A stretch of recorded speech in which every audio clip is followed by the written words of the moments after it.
ថៃត្រៀមខ្លួនទៅខាងខ្មែរយើងគឺបានបញ្ជូនបញ្ហាព្រំដែននេះទៅកាន់អង្គការ ICJ ហើយនៅថ្ងៃនេះហើយកាលពី63ឆ្នាំមុនគឺថ្ងៃទី15មិថុនាឆ្នាំ1962ខ្មែរយើងក៏បានយកឈ្នះរឿងក្តីតំបន់ភាសាប្រវត្តិសាស្ត្រដែរនៅពេលដែលយើងបានទៅប្តឹងនៅខាងអង្គការអន្តរជាតិ ICJ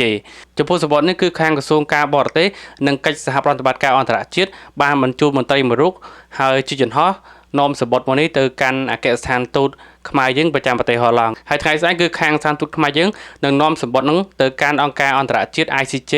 នៅទីក្រុងឡាអេចំពោះបញ្ហាព្រំដែនដែលខ្មែរយើងនឹងដាក់ទៅខាងអង្គការអន្តរជាតិគឺមានតំបន់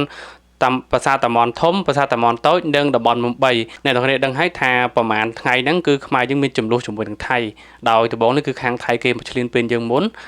ហើយឥឡូវនេះគឺខាងខ្មែរយើងក៏បានសម្រេចចិត្តថានឹងប្តឹងទៅខាងអង្គការអន្តរជាតិហើយទោះបីជាគ្មានវត្តមានថៃក៏ខ្មែរយើងនៅតែដាក់ពាក្យទៅខាងអន្តរជាតិហ្នឹងដោយសារតែបើសិនជាករណីយើងឈ្នះហើយខាងថៃគេមិនទទួលយកក៏ដោយក៏យើងមានន័យថាយើងបានយកឈ្នះលើផ្លូវច្បាប់ហើយអញ្ចឹងករណីដល់ពេលដែលថៃឈ្លានពានមកយើងគឺយើងបានអាចលើកផ្លូវច្បាប់ហ្នឹងមកអញ្ចឹងទោះបីជាខាងអន្តរជាតិគេមិនបានជួយយើងយ៉ាងហោចណាស់ក៏គេបានដឹងថាសន្តានថៃហ្នឹងគឺយ៉ាងណាតែវាមិនគោរពច្បាប់អន្តរជាតិអញ្ចឹងទៅហើយវាចង់ឈ្លានពានខ្មែរអញ្ចឹងណាអញ្ចឹងយ៉ាងហោចណាស់ក៏ខាងអន្តរជាតិគេបានដឹងអញ្ចឹងដែរអញ្ចឹងចំណុចមួយដែលយើងល្អហើយនៅពេលដែលយើងបានឆ្លើយតបទៅកាន់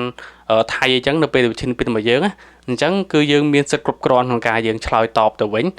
ព្រោះថាគេមកល្មើសយើងអញ្ចឹងល្មើសច្បាប់អន្តរជាតិតើតើជាមួយនឹងការផុស Facebook របស់សម្ដេចហ៊ុនម៉ាណែតគាត់បានបញ្ជាក់ថា